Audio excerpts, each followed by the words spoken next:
Hey, what's going on, guys? It's DK, back at you with another video here to rank on the 4-game NBA main slate on Thursday. A couple of things before I get in the video. If you're new to the channel, my name's DK. I make daily videos talking about NBA, NFL, and XFL daily fantasy sports. I'm also running a weekly $20 PayPal giveaway on my channel. How it works, all you have to do is leave a like and a comment in the video. That's one entry in the giveaway. Max one comment left per video. So it started with the first NBA game back from All-Star break, which was last Thursday. We'll go out throughout this week. We'll end my Monday NBA video at the end of the week.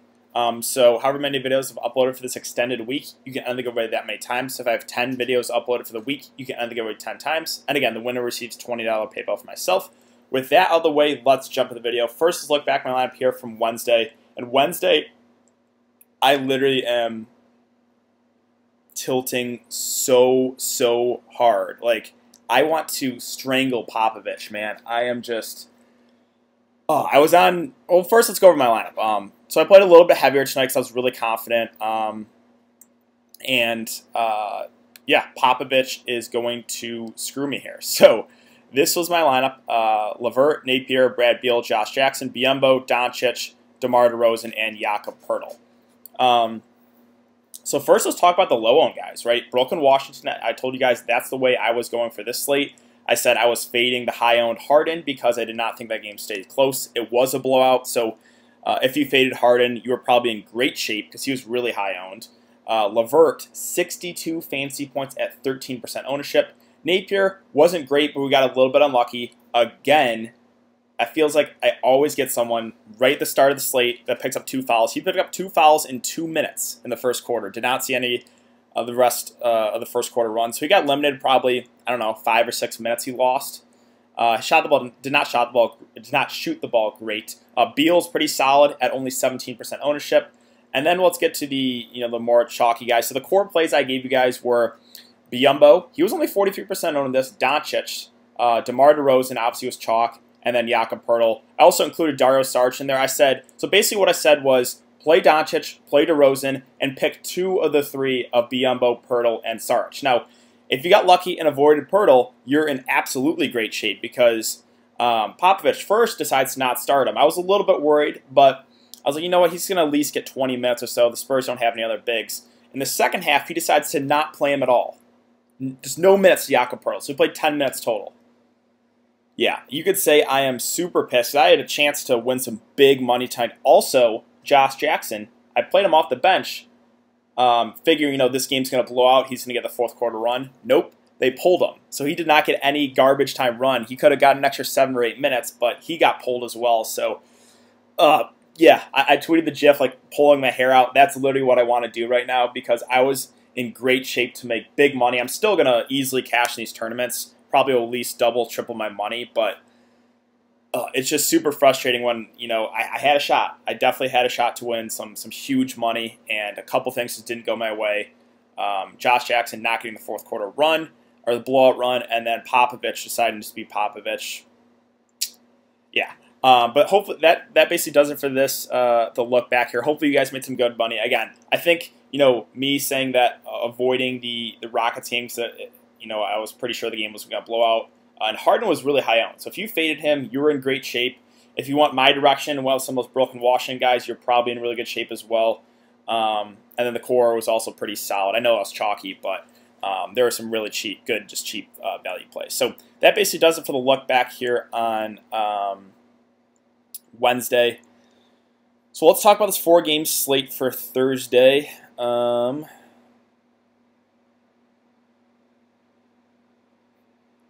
Let's get to the correct slate.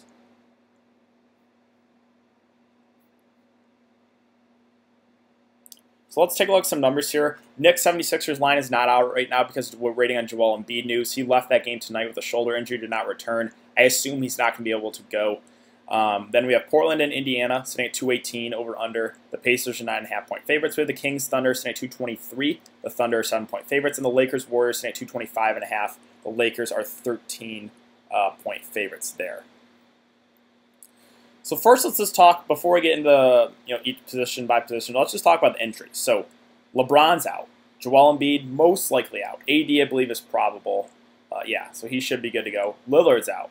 Ben Simmons is out. Steph Curry's obviously still out. So there are some some big injuries on this slate, so it's going to open up a lot of value. As always, we'll start with center. Joel Embiid, I definitely don't think he's going to be able to go. He left the game tonight, did not return. So my best guess is he doesn't play. If that's the case, love Horford, love Tobias Harris. I think those would be two staples in my lineup for tomorrow's slate.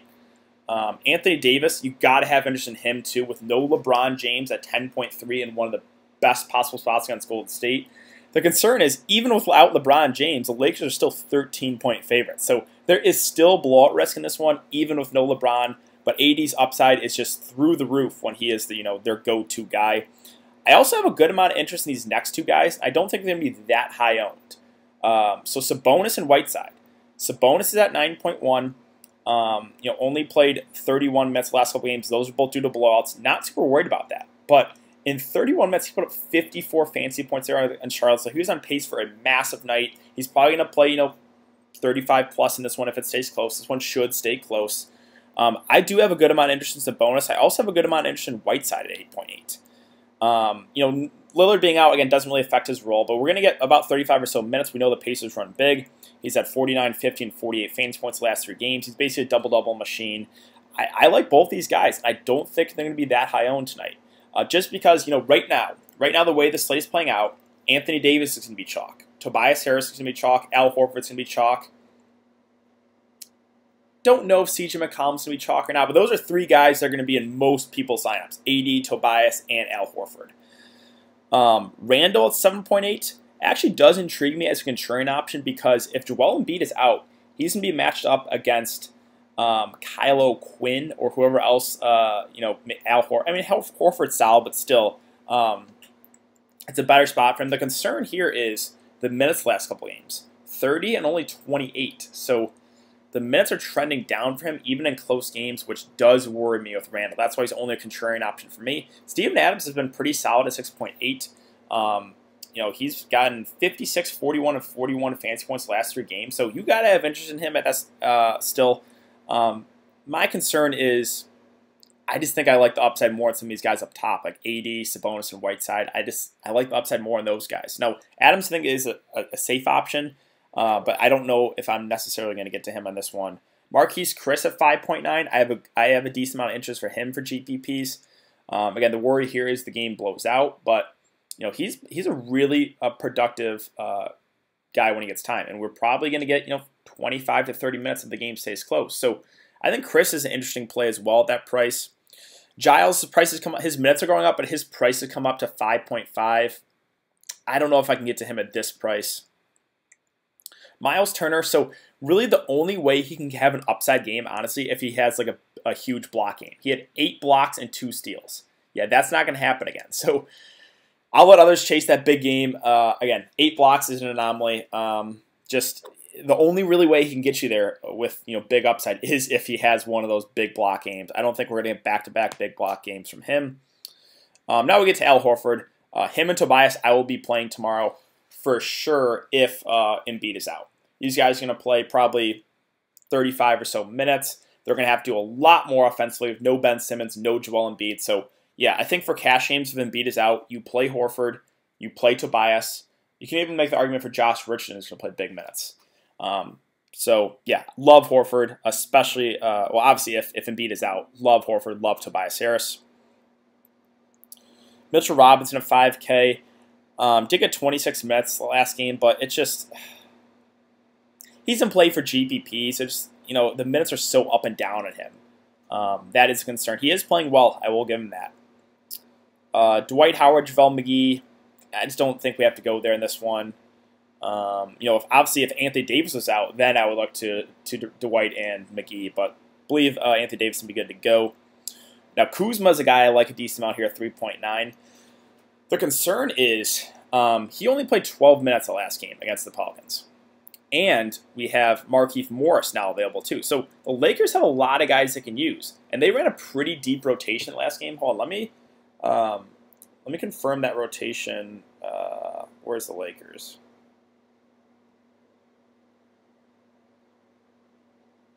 The last game against the Pelicans. Let's see, 5, 6, 7, 8, 9, 10. They were in an 11-man rotation. But again, LeBron James, those 35 or so minutes have to go somewhere. I'd assume a decent amount goes to Kuzma. I'd assume, a decent amount goes to Markieff Morris. Probably a little bit to Rondo as well, who'll run the point. So those three guys can get the biggest boost with no LeBron. Now, if Kuzma starts, I would like him a lot more. So we got to keep an eye on the starting lineup there for the Lakers. But I think that, JaVale McGee is min price. Revenge game against Golden State. Not going to play big minutes. He'll play 13 to 15 minutes. He's min price. He can get you 20 fantasy points. I'm okay taking a shot there for a completely stars and scrubs build. All right. Oh, Kyle Quinn. So he played 12 minutes tonight. I was going to go to the Philadelphia stats for tonight. So, 76ers. So the game tonight, Embiid played 8 minutes, obviously got injured, did not return. Horford played 34, Tobias played 36, Josh Richardson played 32, Shake Milton played 37 and had a good game.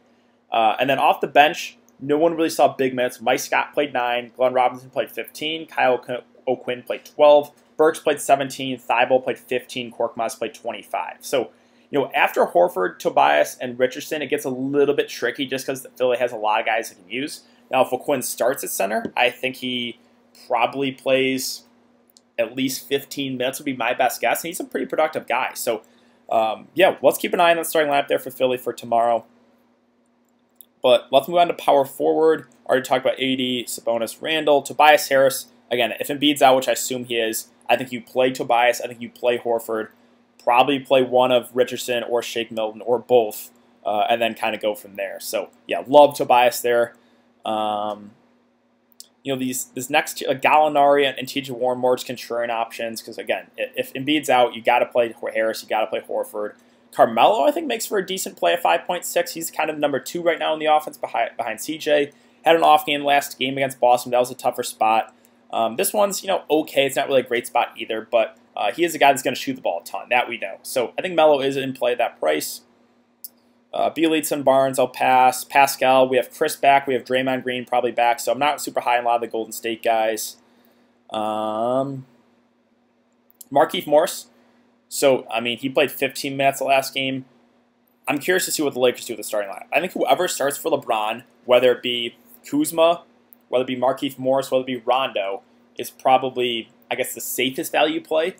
But like I said, I think those three benefit the most with LeBron being out. I think, Kuzma, Markieff Morris probably get 25 or so minutes each, and then probably Rondo's minutes go up to about 20, maybe 25. That's just my best guess right now in this Lakers rotation. The concern is they have a lot of guys, right? They have KCP, they have Danny Green, they have Avery Bradley, they have Alex Caruso they can use. So that is a concern there.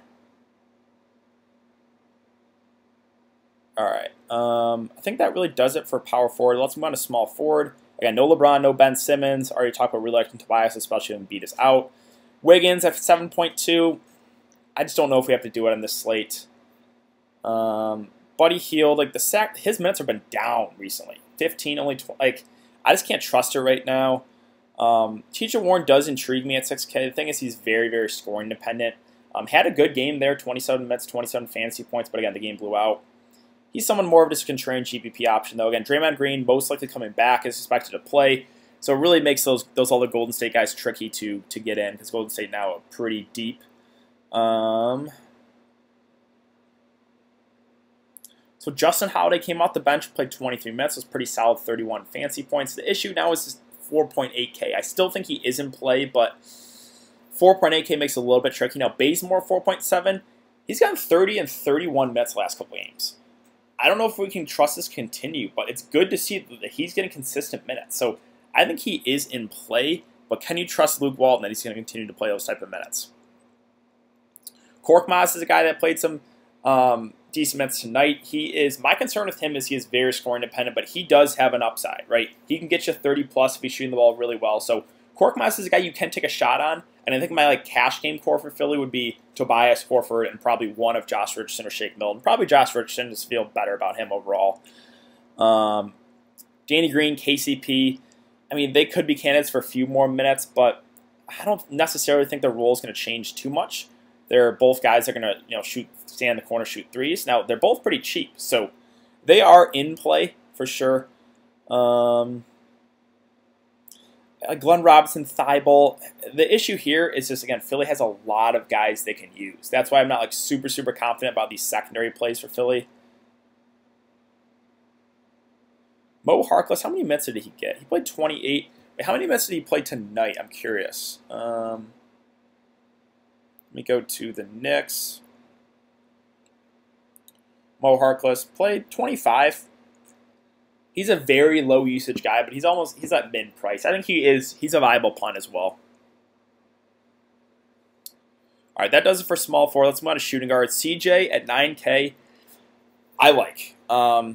He has just been amazing here with no lower 50, 76, and 55 fantasy points. He has huge upside. DraftKings did not move his price. I know the matchup not necessarily the best. I guess there is a little bit of blowout risk here. 9.5 point spread, but he's going to be the do-it-all guy. So if Portland's going to stay in this game, we're going to see a big game from CJ. So I do like him a good amount. Just, your risk tolerance, right? If you think this game blows out, you probably fade CJ McCollum and go a different direction. But if you want to play Sabonis or you want to play Brogdon and run it back with someone, I think your guy is CJ because, again, if this game stays close, most likely we're going to see a big game from CJ. This OKC-Sacramento game, just everyone seems fairly priced. They're more secondary options for me. If you land he's had back-to-back decent games. If you land an SGA, I'm perfectly fine with that. Victor Oladipo is questionable. This is pretty big news. If he can't go, it makes the Holiday brothers more viable, Aaron and Justin. Schroeder's at a playable price off the bench at 5.5. I think he's probably my favorite OKC guy just because of that cheap price tag. Now, Josh Richardson at 5.3. He's been not great, but he's going to have to do more offensive with no Embiid. Again, I think you play Horford. I think you play Tobias. And I think you probably play Josh Richardson, too, for cash games on this slate. Bogdan, the minutes right now are very up and down, so it's kind of hard to trust him. Poole at 4.9, don't know if I get to him. He just seems priced accordingly. He's pretty scoring dependent is the downside there. Again, Aaron Holiday, Justin Holiday. These would be guys I would look to if Oladipo's out. Now, both their prices are up. They're not great value plays, but I think those guys that are viable should get 25, 30-ish minutes. Alec Burks, he's a candidate to get more minutes, but it's tricky because I like Burks' upside. I just have no idea what his minutes are going to be like. Because Philly has so many guys they can use. What we know is, we know Horford's going to play big minutes. We know Tobias is going to play big minutes. We know Josh Richardson's going to play big minutes. Shake Milton did play big minutes tonight, but I don't know if we can expect that again. So it makes everyone else a little bit more risky just because their minutes are all up in the air. Caruso even got some decent run last game, right? He got 17 minutes. He had 29 fantasy points in that time. That is really just a concern with the Lakers. They do have a lot of guys that can use, kind of like Philadelphia, right? They just have a lot of guys who can get minutes. All right, let's move on to point guard here. So I already talked about a lot of these guys. I'm the Chris Paul, De'Aaron Fox, more to secondary plays for me. This game, it just doesn't really stand out to me. It's going to go pretty low owned, but it makes it tricky to get to those guys at their price points, right? Because you're going to want to play Tobias. You're going to want to play Al Horford. You're probably going to want to play Anthony Davis and no LeBron James. And then I have a lot of interest in CJ, Whiteside, Domantas Sabonis. So I don't know if I'm going to get to too much from that Sacramento OKC game. Brogdon is a guy I like at 7.3. Especially if Oladipo can't go. Oladipo has been terrible, but he's a guy that's been shooting the ball a lot when he's out there. So that'll be a little bit more usage to go around for Malcolm Brogdon. Alfred Payton, don't know if I get him at that price. No, Shake Milton again. He played 37 minutes tonight. I think he is in play for sure. He is a guy that has flash upside. But yeah, cash games, I think it's Horford. I think it's Tobias Harris. I think it's Josh Richardson for me on the Philadelphia side. But you can definitely play Shake Milton too. You could play all four. You can even make an argument to play a fifth if you really want to. But that's where it gets dicey, right, just with the minutes and everyone for Philly. Dennis Smith Jr. actually got some decent run off the bench. He played 21 minutes, but don't think we have to go there tonight. Rondo, he's a candidate for more minutes. He played terrible last game, only played 12 minutes, but with no LeBron James, Rondo will have to run the point a decent amount. I think him, Markieff Morris, and Kuzma are probably the biggest beneficiaries with LeBron being out, and obviously Anthony Davis is a spend up. So that really does it for this short 4-game slate. Again, there's going to be some chalky plays for sure, especially if Embiid gets ruled out. A lot of those Philly guys are going to be absolute chalk. I think Anthony Davis is going to be chalk with no LeBron James. And then, probably the way that I'm going to go after those chalky plays is that Portland and Indiana game. So yeah, I think that's going to do it for today's video, guys. If you have been enjoying the content, would really appreciate it if you'd like this video and subscribe if you haven't. Again, we are over now 3,000 subscribers, so thank you guys all so much for all the support. It is crazy that we're over 3,000 subscribers now. I will be live streaming for this short 4-game slate, probably only 30 minutes before lock since it's a small one, but I will be live streaming, answering any questions you guys have, going over all the injury news that we get, and then kind of give you guys my core cash game plays, I guess. And then, yeah, I think that does it. So thanks again for everyone to come in to check out the video, and I will see you all tomorrow in the live stream.